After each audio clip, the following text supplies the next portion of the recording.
Hello everyone. Today our topic is real numbers. जैसा कि आप जानते हैं स्टूडेंट्स, लास्ट क्लास में हम लोगों ने नंबर सिस्टम को अच्छी तरह से समझा था, अपनी पुरानी बातों को, जो भी प्रीवियस क्लास में हम लोग का पॉइंट्स था, उन सभी पॉइंट्स को हम लोगों ने रिकॉल किया था पिछले क्लास के अंतर्गत। तो इस क्लास 9 का ये पार्ट सेकंड वीडियो है। आई होप कि आप लोगों का पार्ट फर्स्ट बेहतर तरीके से समझ में आया होगा। तो हम लोग अपनी उसी पॉइंट्स को आगे बढ़ाते हुए अपने चैप्टर पे आते हैं और अब आज अपना चैप्टर स्टार्ट करते हैं, जो का हमारा पहला प्रीवियस वीडियो था वो हमारा इंट्रोडक्शन वीडियो था, जहां पर हम लोगों ने अपनी पिछली बातों को, जो भी पिछली बातें थी उनको हम लोगों ने रिकॉल किया था और कुछ नए पॉइंट्स को उससे जोड़ा था। बट चैप्टर हमारा आज यहाँ से स्टार्ट होता है, ये हमारा part 2। Okay, now let us start from real number. Okay, तो जैसा कि मैंने बताया था कि रियल नंबर क्या होता है, तो real number rational number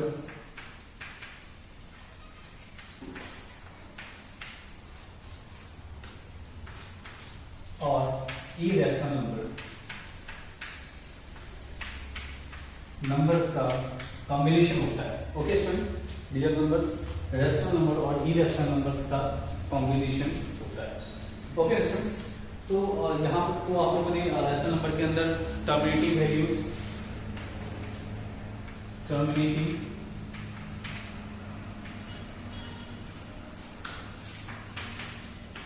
non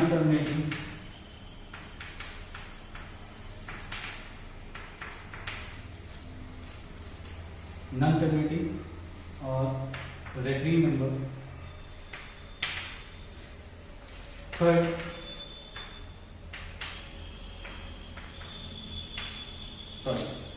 rational number के अंदर आपने non terminating but regular numbers के बारे में पढ़ा था, और इस इरेशनल नंबर्स के में आप लोगों ने non terminating, non repeating numbers के बारे में पढ़ा था। सबका एग्जांपल्स मैंने आपके सामने रखा था, जिससे मैंने कहा था कि मैं आगे नेक्स्ट क्लास में और भी कंटिन्यू करूंगा। बट इन सभी पॉइंट्स को जानने से पहले कुछ और बातें जो मैं इसको जोड़ने से पहले उन्हें उसे बताना चाहूंगा। ओके स्टूडेंट्स, तो ये तो पुरानी बातें हो गई। अब हम लोग अपने टॉपिक पे आते हैं।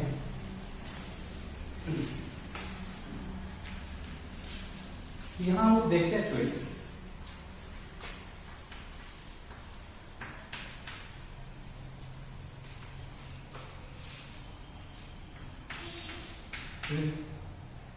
represent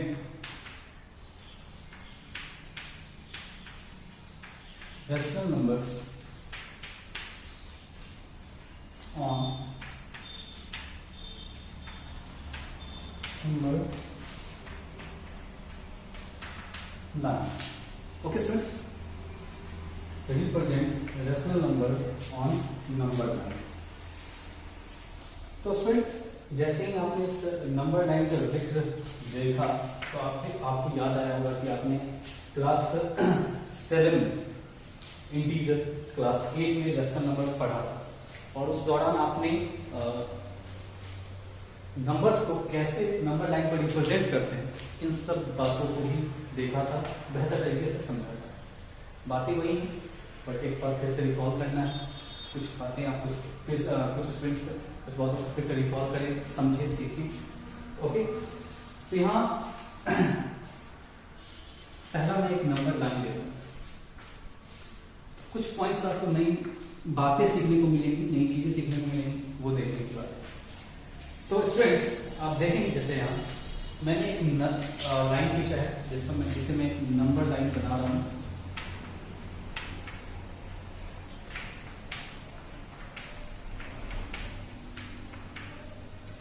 ओके स्टूडेंट, जैसा कि दिख रहा है ये एक नंबर लाइन है। ओके ना, this is the number line. तो आप लोगों के जहन में आप लोग ये सोच रहे होंगे कि सर ने जब इंटीजर पढ़ाया था यही नंबर लाइन लिया था, जब रेशनल नंबर पढ़ाया तो भी यही नंबर लाइन लिया, आज रियल नंबर की बात आई तो भी यही नंबर लाइन ले रहे हैं सर। ओके, अब ऐसा सोच रहे होंगे स्टूडेंट्स,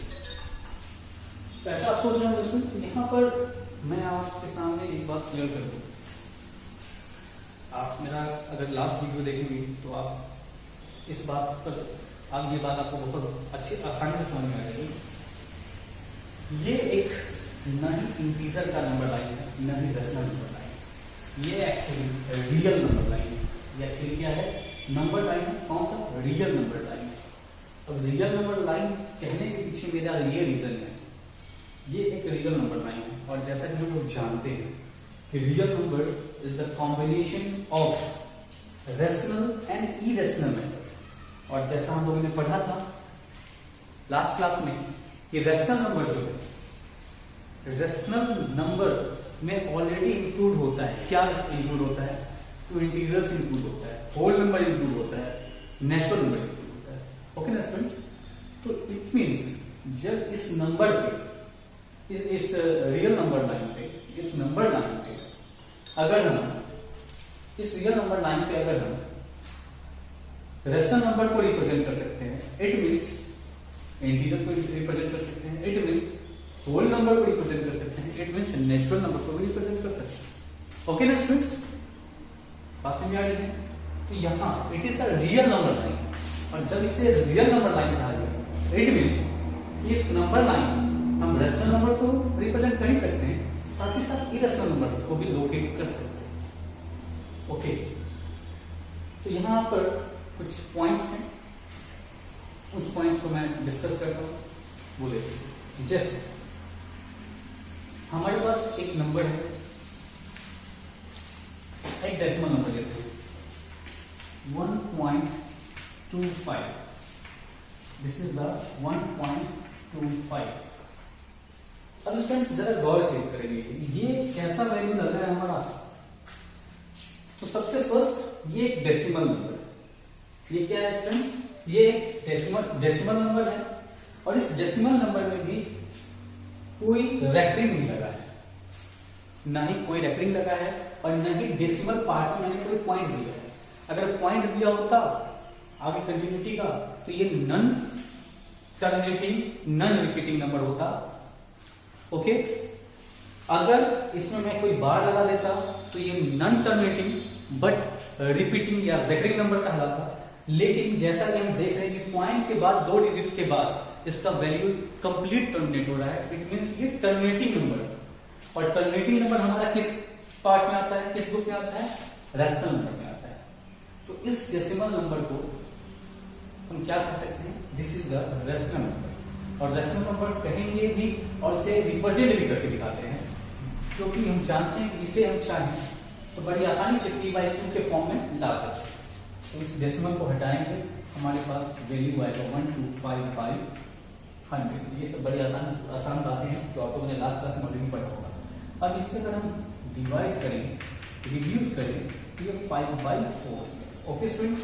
अब इस 5/4 को लोकेट करना है, locate 5/4 on number line. Okay student? तो जरा हम देखेंगे जैसे स्टूडेंट, ये 5/4 जो है हमारा, इसे अगर हम देखें सही से तो 4 डिवाइडेड बाई 5, दैट मीन्स इसे हम 1 होल 1/4, इट मीन्स 1 + 1/4 भी लिख सकते हैं। क्या इस नंबर को इस फॉर्म में लिखा जा सकता है? ओके स्टूडेंट, लिखा जा सकता है। अब यहां देखने की बात यह है student, this is the integral part, this is the integral part. याद रखिए स्टूडेंट, ये हमारा इंटीग्रल पार्ट है जिससे हम इंटीजर कहते हैं। Okay, and this is the fraction part, this is the fraction part. Okay student, clear है? तो इस 5/4 को इस नंबर लाइन पे, रियल नंबर लाइन पे लोकेट करना था हमें। तो इस 5/4 को 1 + 1/4 लिख सकते हैं, जिसमें 1 एक इंटीग्रल पार्ट है जिसे हम इंटीजर कहते हैं, क्योंकि ये हमेशा इंटीजर के ही फॉर्म में आएगा। और ये 1/4 जो कि फ्रैक्शन पार्ट है, जो कि डेसिमल नंबर के फॉर्म में दिख रहा है। तो अब यहां पर देखना हमें है, this is the 0 and this is the origin of the number. इसे ओरिजिन मान करके इसके राइट हमारा पॉजिटिव नंबर्स होगा और इसके लेफ्ट ये हमारा पॉजिटिव नंबर हो गया और ये हमारा नेगेटिव नंबर हो गया। Only number, not rational, because हम जान रहे हैं इसके अंदर rational number, natural number, whole number, integers, irrational सब वैल्यूज आते हैं इसके अंदर। इसलिए मैंने कहा कि यहाँ नंबर्स जीरो ओरिजिन मान ले तो जीरो के राइट साइड हमारा पॉजिटिव सेक्शन है और ये लेफ्ट साइड नेगेटिव सेक्शन है। जीरो इज, मैंने जैसे क्लियर किया था कि जीरो एक जीरो इंटीजर है, ना ही वो पॉजिटिव इंटीजर है ना ही वो नेगेटिव इंटीजर है। Okay student, is that clear ना? ओके, अब हम इस पॉइंट को, इस वैल्यू को ऑब्जर्व गौर करेंगे। कहां से मैंने उठाया?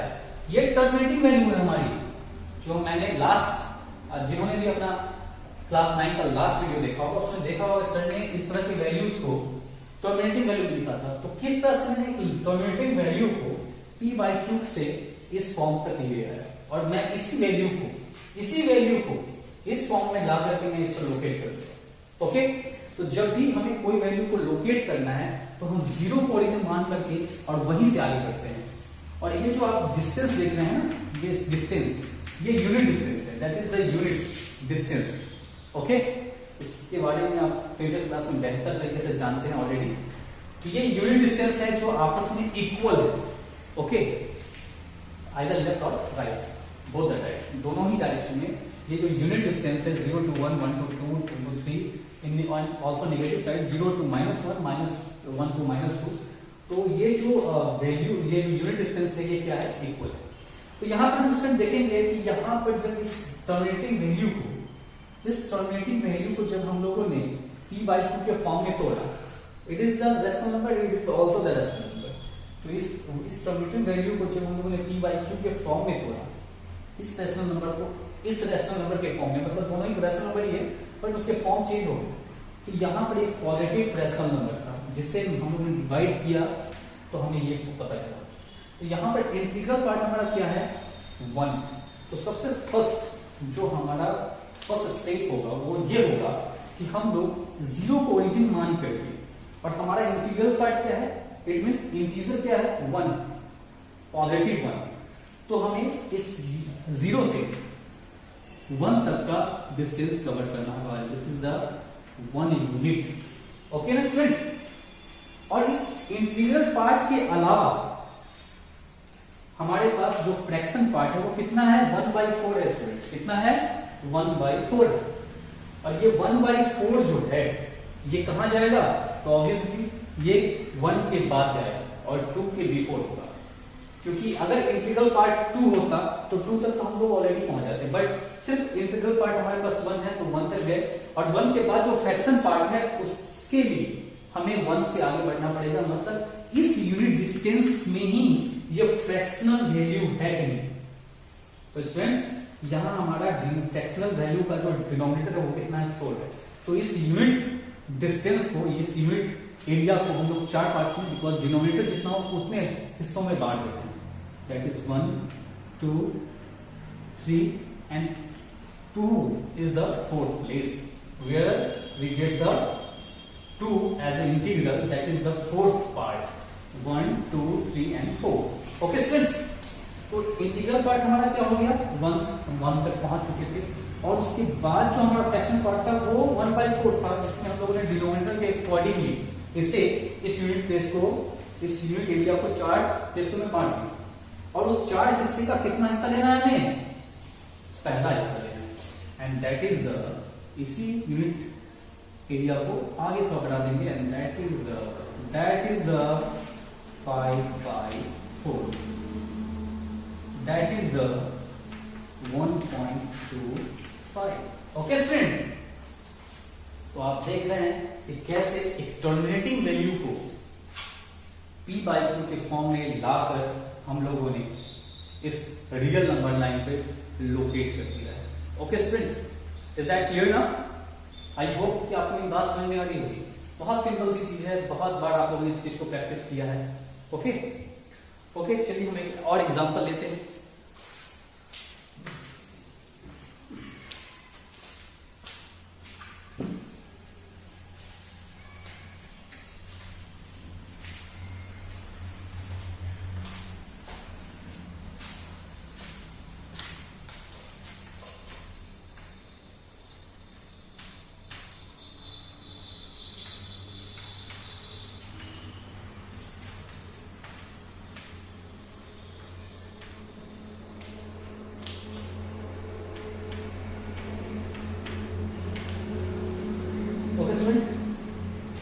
There is a rational number -3/4.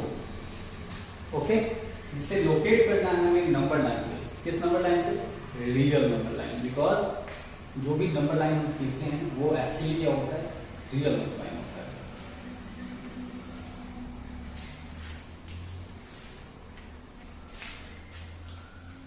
Okay student,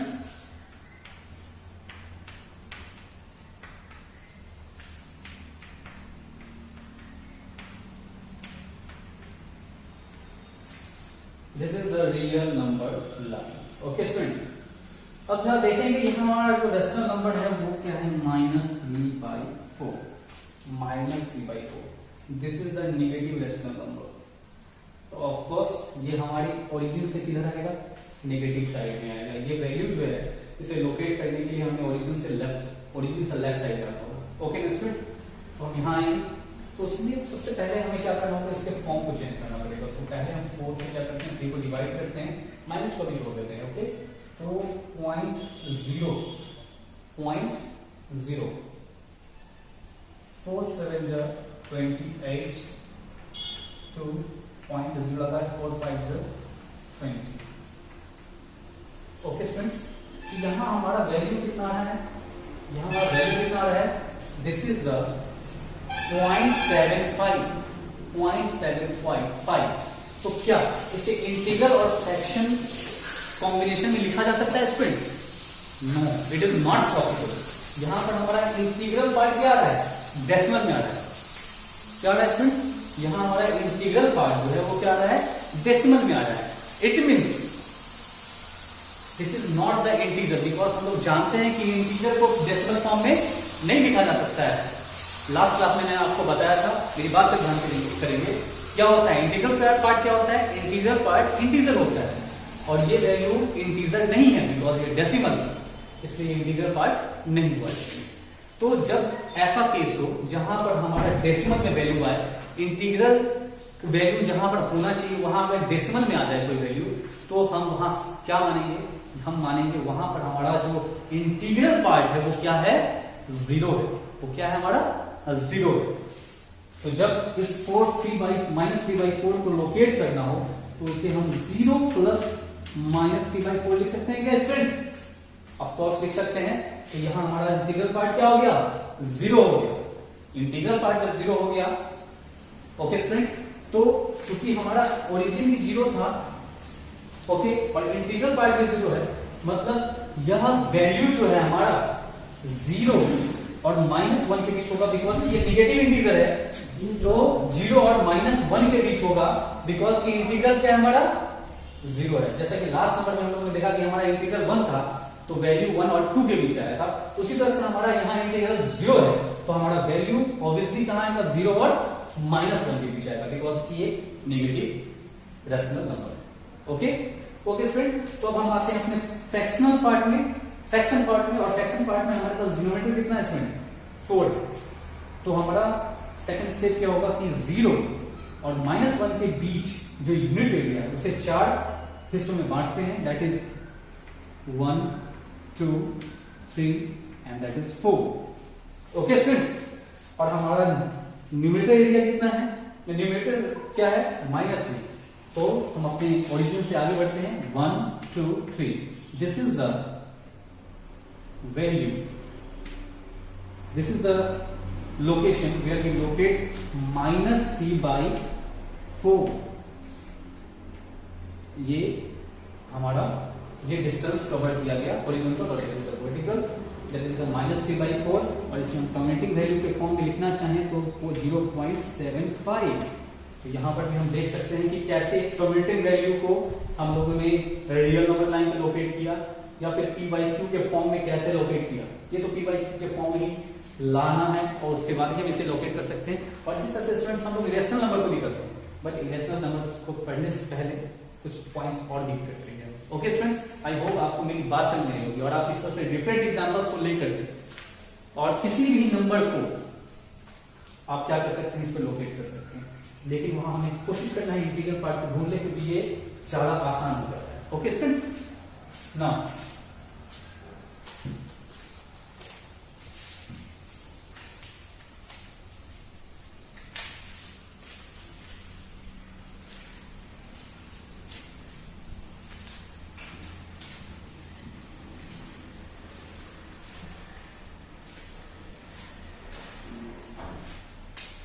तो students, non terminating but recurring numbers और irrational numbers.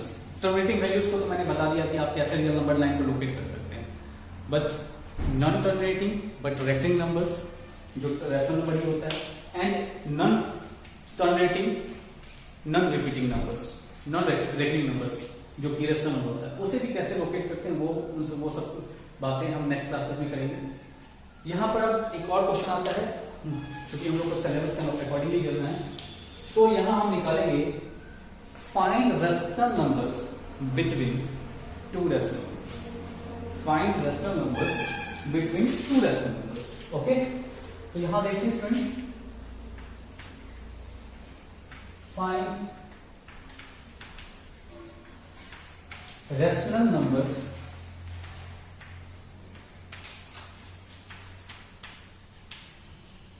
between two rational number।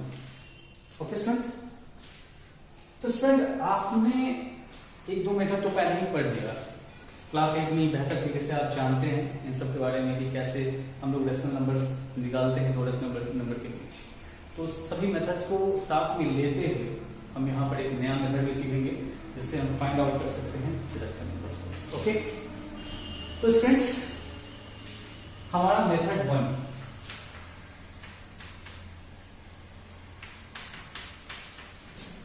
पहला हमारा क्वेश्चन है 1/2 एंड 3/4। ये दो रेशनल नंबर्स हैं जिसके बीच हमें 5 रेशनल नंबर निकालने हैं। कितने नंबर निकालने हैं? 5 रेशनल नंबर निकालने हैं। ओके स्टूडेंट्स, इस दोनों की नंबर के बीच हमें 5 रेशनल नंबर निकालने हैं। ओके, चलिए फर्स्ट मेथड हम लोग देखते हैं स्टूडेंट। हाँ, तो स्टूडेंट मैं बोल रहा था इस दो रेशनल नंबर के बीच, इस दो रेशनल नंबर के बीच हमें 5 रेशनल नंबर्स फाइंड आउट करना है। तो जैसा कि हम जानते हैं इसका फॉर्मूला होता है a + b/2। This is the first rational number and this is the second rational number. तो हमारा नंबर है 1/2 + 3/4/2, दैट इज 4। इन दोनों का एल्सियम लेंगे 4, 2 + 3/2 दैट इज 5/4/2, दैट इज 5/4 × 2 5/8। तो हमारा जो दो रेशनल नंबर है, इन दोनों रेशनल नंबर के बीच हमें एक रेशनल नंबर जो दिख रहा है वो क्या है हमारा 5/8। अब हमें दूसरा, तीसरा, चौथा, पांचवा ऐसे से निकालना है, प्लस डिवाइड बाई 2, दोनों को प्लस करके डिवाइड बाई 2 करके। तो फिर हमारे पास एक वैल्यू जो है 1/2 + 5/8 दैट इज 8। एल्सियम इसका 8 आएगा, 4 + 5 that is 9/8 divide by 2 that is 9/16 and 5/8 + 3/4/2 that is 5/8 divide by 2 and this is 5 +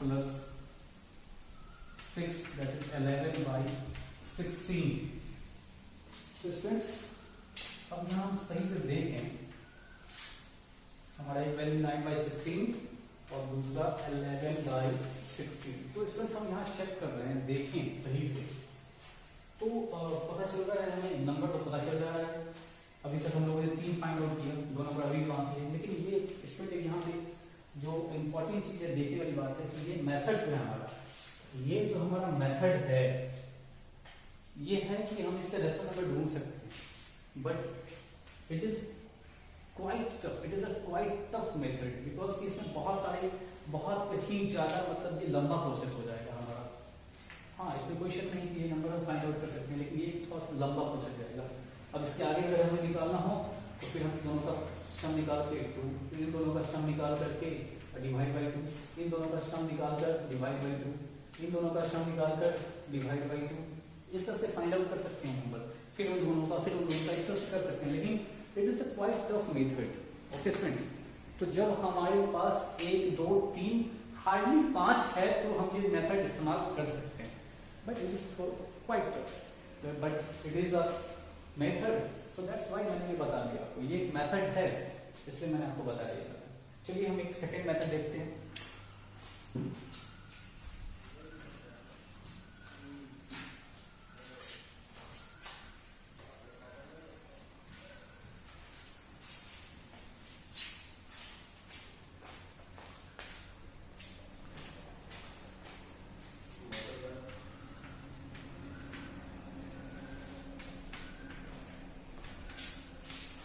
second, okay students, तो हमारे पास नंबर क्या था 1/2 और 3/4।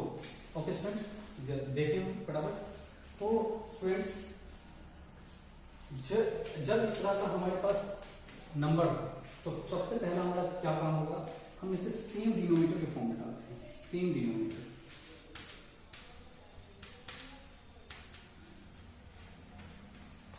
सेम डिनोमिनेटर के फॉर्म में डालेंगे तो 2 और 4 का जब हम एलसीएम निकालते हैं ये आता है हमारा 4।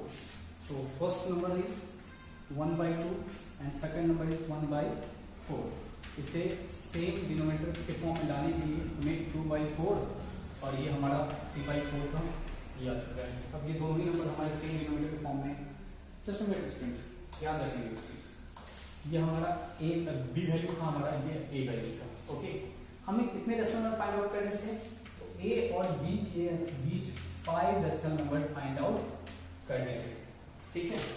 तो जितना रेशनल नंबर हमें फाइंड आउट करना होगा उसे हम n मानते हैं और उसमें एक ऐड करते हैं, तो n+6 मतलब n+1। तो मतलब हमें हमारे पास फाइंड आउट करना था 5 रेशनल नंबर और हमने उसे 1 से ऐड कर दिया, ये कितना हो गया हमारा 6 हो गया। कितना हो गया हमारा 6 हो गया। एनी प्रॉब्लम स्टूडेंट्स, ये हमारा कितना रेशनल नंबर हो गया 6। इस n+1 वैल्यू से हम इस दोनों ही नंबर को numerator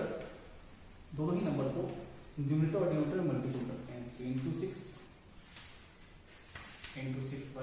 6 that is the value 12/24 and that is 18/24। अब स्टूडेंट्स देखते हैं कि 5 रेशनल नंबर हमें फाइंड आउट हुआ नहीं, 13/24, 14/24, 15/24, 16/24, 17/24। यहां देख रहे हैं student 1 2 3 4 5 rational numbers easily find out हो गया। ओके स्टूडेंट, तो यहां पर it is the method, it is the too easy method to find more and more rational numbers between two rational numbers। Means मैं कहना ये चाहता हूँ कि मतलब ये बहुत ही आसान मेथड है, जिस मेथड के हेल्प से हम 2 4 10 100 1000 जितना चाहे उतना रेशनल नंबर्स निकाल सकते हैं। काफी आसान मेथड है हमारा। ओके।